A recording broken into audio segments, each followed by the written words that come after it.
Well, that didn't last very long, did it? What is up, everybody? It is your local Ottawa fan, and I'm here today to talk to you about the 3-2 overtime loss to the Toronto Scepters. Now, get it out of the way. Take over to our game. Edmonton was great. No complaints about the fans. Great fans. I hope to see Edmonton getting a team in the future. I don't know exactly when in the future, but the future. It seems like it won't be next season, but maybe afterwards. And speaking of next season, because we might have to start looking forward to it, I'm getting genuinely worried that a team like Detroit will not only make the playoffs before us, which on its own would be bad enough, but B, they might win an overtime game before us. I've got so many mixed feelings on this game because on the one hand, great first period, maybe the best period of hockey they've played, other than, of course, the second period against Minnesota. On the other hand, same story. I don't know. Is this team better after the break? I don't know.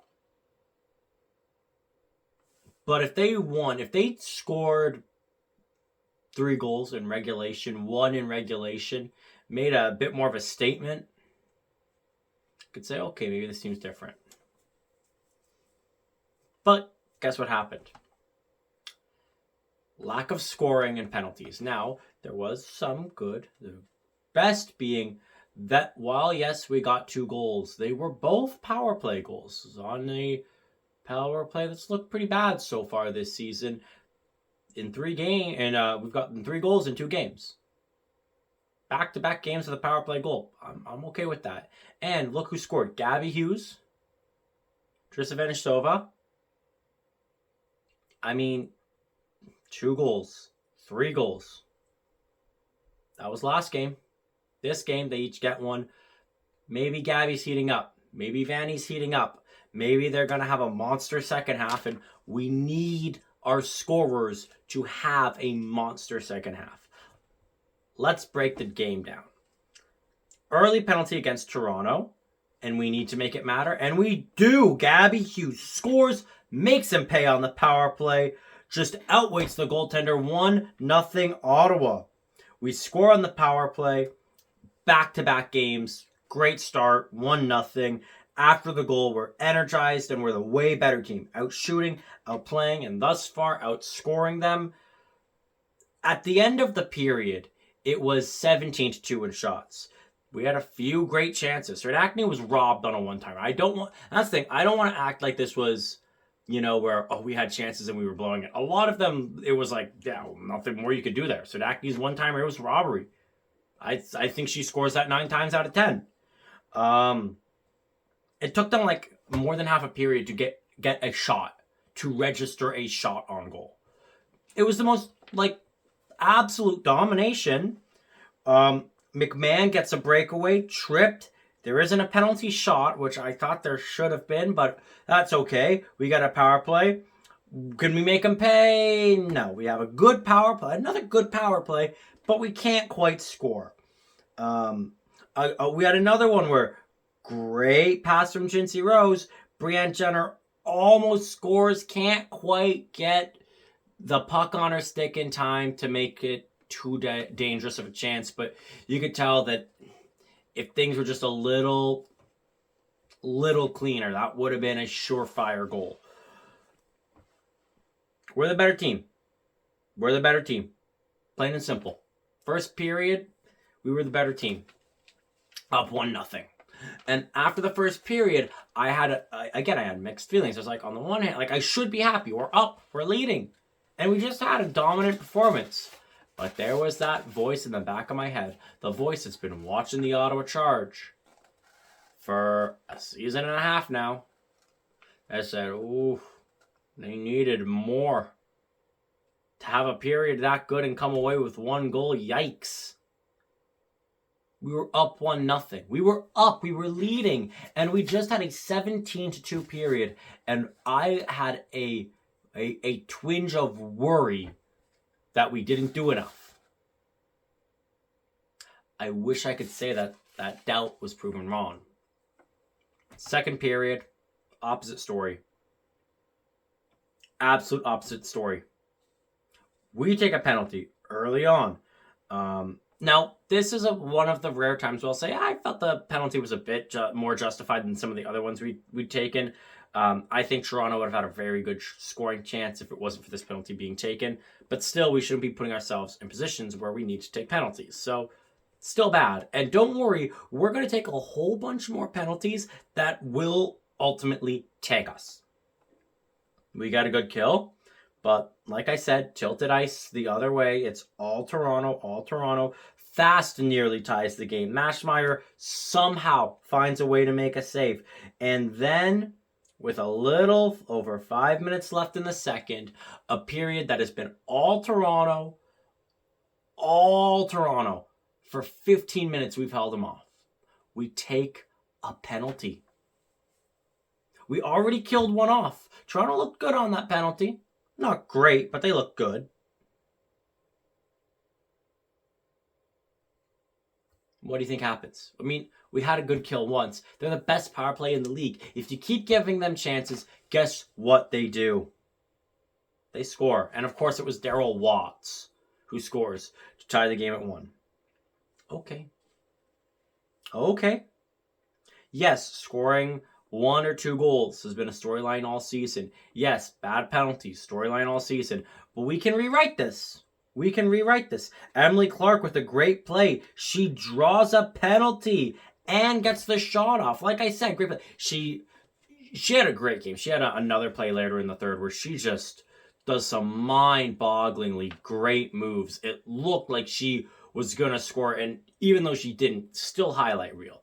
Again, lots of players had good, even great games. Maschmeyer in Alberta, she was lights out. She deserved this win. I mean, it is a shame that she didn't win. I honestly, and I'm gonna rant a little bit later, but I really feel like she's saved the jobs of multiple people, multiple times. Because if we had somebody else in that, we wouldn't even be a 6-win team, which, yeah, we're a 6-win team. After 17 games, we've won 6. But I'm gonna hold off. I'm gonna hold off on the rant. Just you wait. Wait for the whole video. Right? That's what they say, right? This is YouTube. Like, comment, subscribe. If you want to see more of the meltdowns, that's what you gotta do. You gotta like, you gotta comment, you gotta subscribe, you gotta wait a little bit, you gotta watch the video. You gotta get to the end to see your local Ottawa fan just lose his marbles. Just lose his marbles at this whole situation. But I know that's what you want. I know that's what you came here for.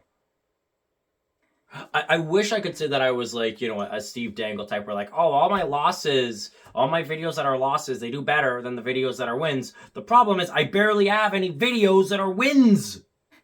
Of course the losses do better.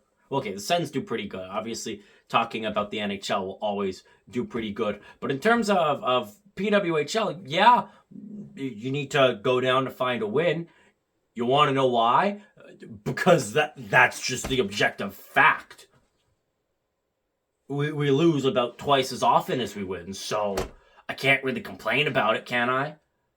It's not like I cheer for a team that keeps making the playoffs, and so I'm able to say, hey, I've got a whole plate of wins. How come you don't watch those? I don't have that plate of wins. I'm a Charge fan. They win 6 games in 17. So yeah.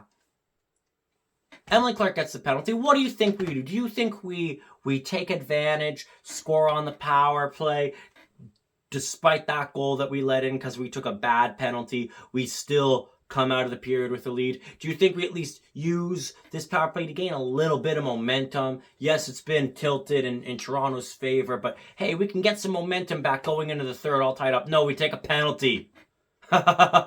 We take a penalty. We say, we don't want the power play. We don't want a power play. Here you go. Free penalty. Let's just go in the box.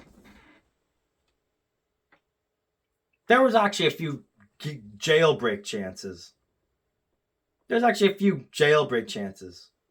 And I'm sick and tired of getting chances. I want goals. We got a few good shots on the power play. We didn't score. And then what do? We take a penalty of our own.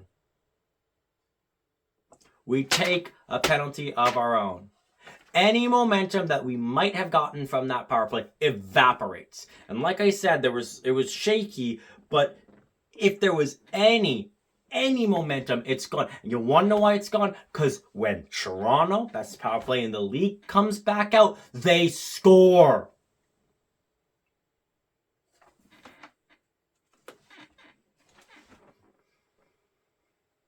If you take penalties against the best power play in the league, they score. Like, this is what gets me. We are the worst scoring team in the league. So why are we the team with the most penalties? See, I would get it if we were this high-powered, high-flying, high-octane offense. If that 8-goal game was just one of, a regular Charge game, if we called that Tuesday, if that's just, that's what they do. They score an 8-goal game here, a 5-goal game there, a 6-goal game there, 4-goal game over here. Oh, they score a lot, so they can afford to take a few penalties, because even if they're down 2-3-0, who cares? They're still in it. No. Are you kidding me? We rarely score 3 goals. The 8-goal game is the sole example of us scoring 4 or more. Again, great game, and I hope that they can build on it, and I hope that players like Abby Hughes and Teresa Vanisova have the momentum and the confidence. But for a team that doesn't score, we sure like the penalty box a lot. Awful period. Awful period. Third period, we get chances, but we don't score. Another penalty against Toronto. And guess what? We tie the game up. Like I said, 2 power play, goal Ottawa Charge, 2 apiece. Things are looking good.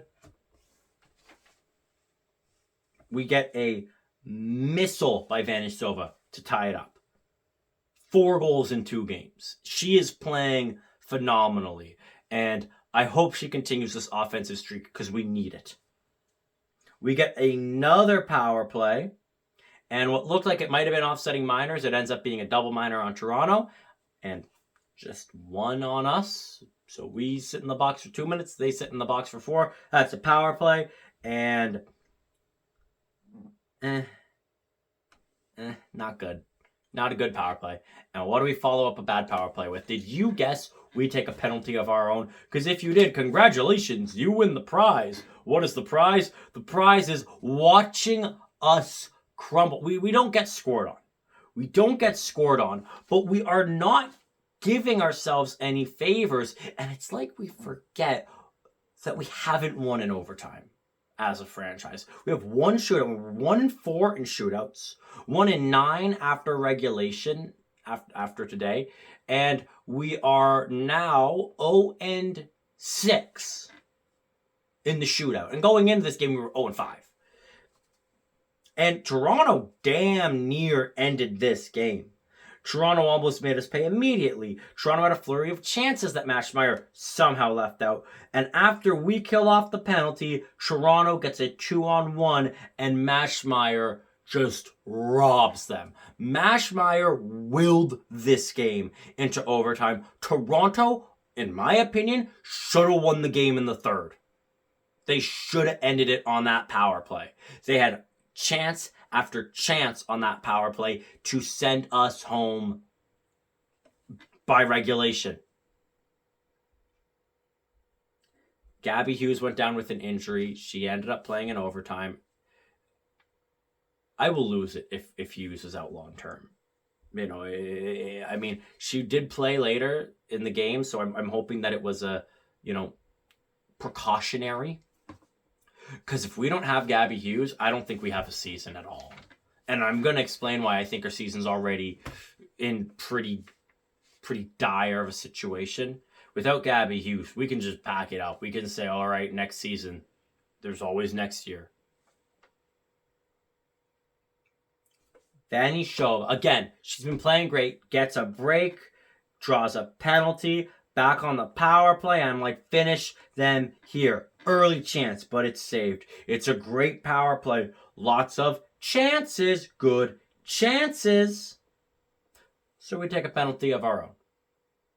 Now, this is where Clark made that great play, 4-on-4, just filthy mitts. And the ensuing penalty kill, we do kill off the penalty. And after one more chance from Toronto, we go to overtime. Do you think we touch the puck? Do you think we touch the puck? Daryl Watts ends it. Of course, it's Daryl Watts with a 2-goal game. Good for you.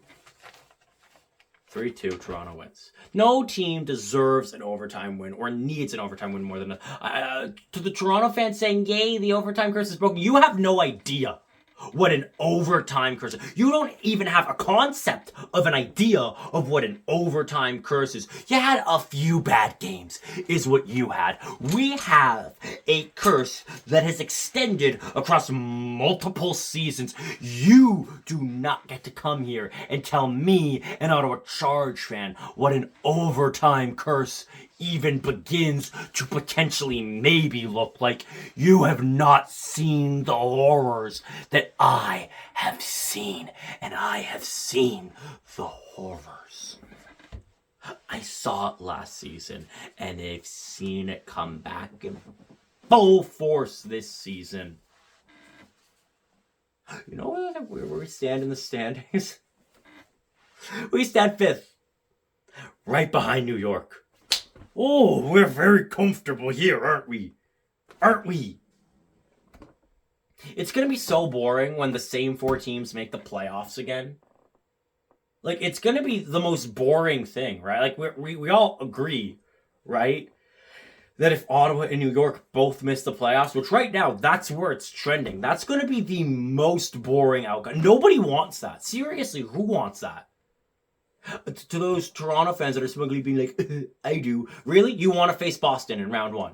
You, a Toronto fan, want to face Boston in round 1? No, you don't. No, you don't. You don't want Boston to make the playoffs.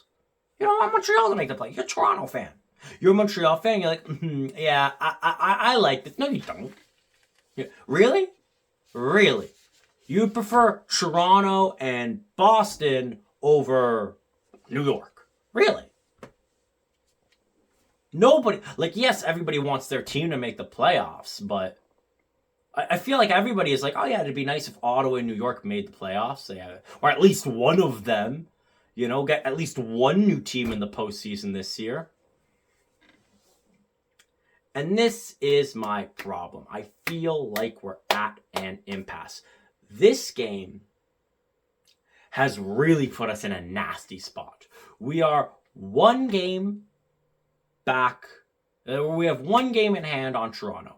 We are back of them by 5 points. That is not one game. We would need 2 games to make that up. Now, the good news is they play before we do.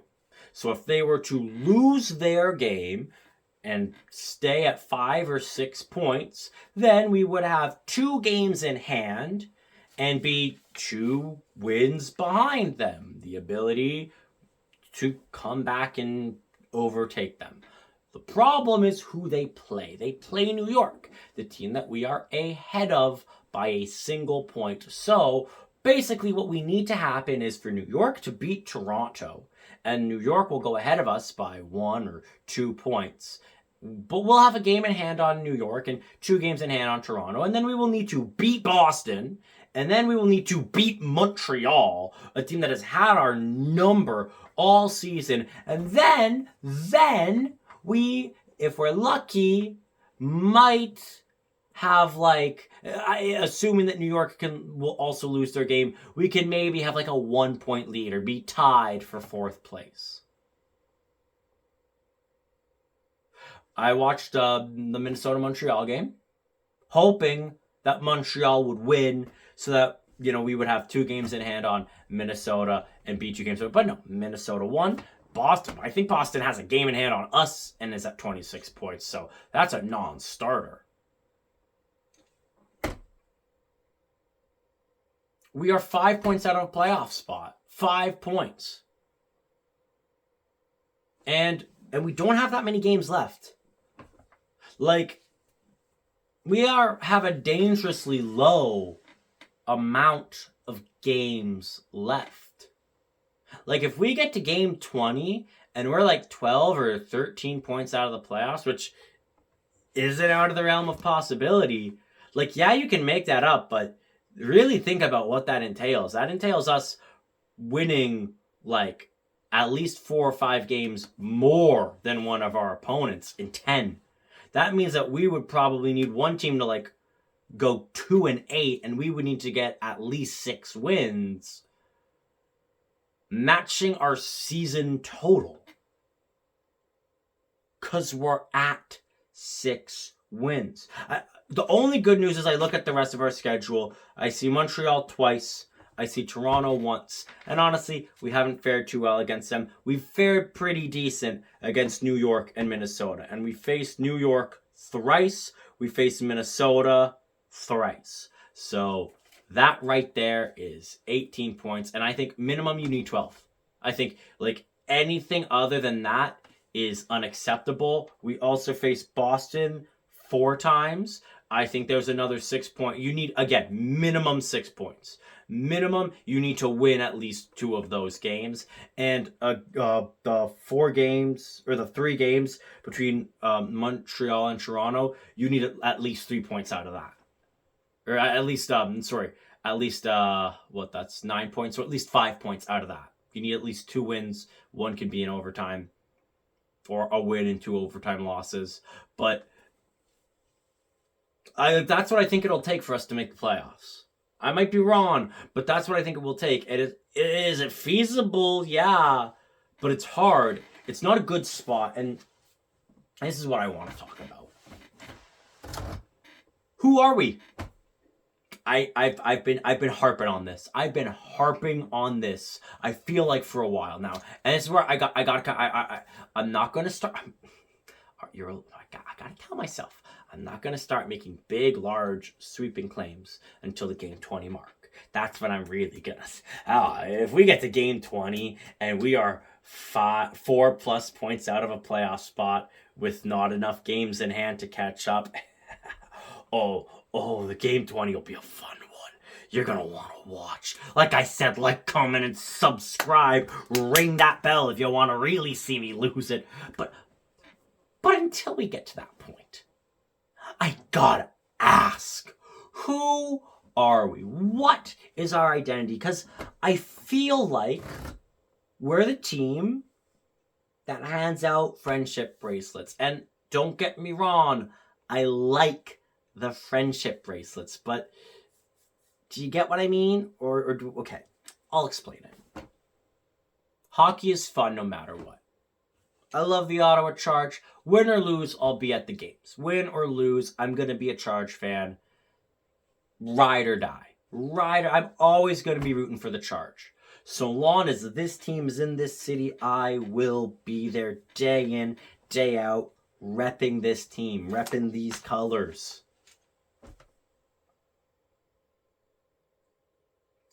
But it would be nice to win. It'd be nice to see playoff hockey. It'd be nice to see them lift the Walter Cup, win a championship, raise a banner. That would be nice. And I feel like that's secondary. I don't even feel like that's secondary anymore.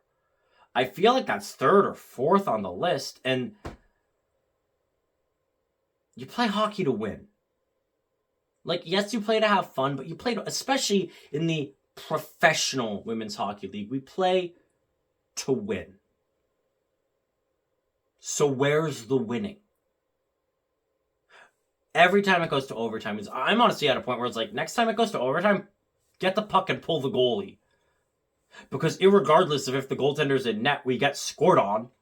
So at least try something different, because we've gone out there 6 times as a franchise with a lot of the same, especially in overtime, a lot of the same players. And 6 times didn't go our way. So shake it up. Try something new. Like, I don't know.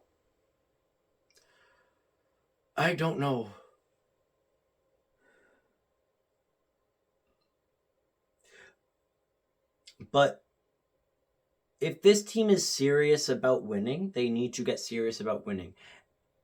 And I get it. We have some likable staff. But if we want it to be likable, then why are we trading our fan favorite players? If we want likable, where's Lexi? Where's Michaela? Skamura, Harmon. What were they traded for? I thought they were traded in the name of winning. In the name of this is a business that's cutthroat. And sometimes you have to make the hard decisions to elevate your team to the next level. Look at where all those players are now. Look at the teams that they're on. Winning teams, playoff teams. Teams that are talking about the Walter Cup and it doesn't sound like a pipe dream. So if we want to be the team that hands out friendship bracelets, then the team should act like that. And if they aren't going to act like that, they should get rid of the people who act like that.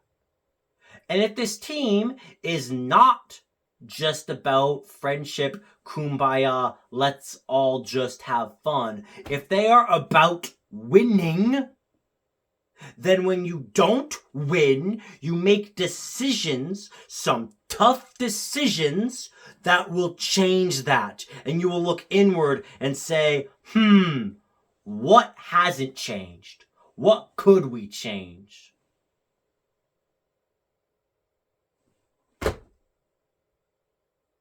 All I can say, by game 20, we better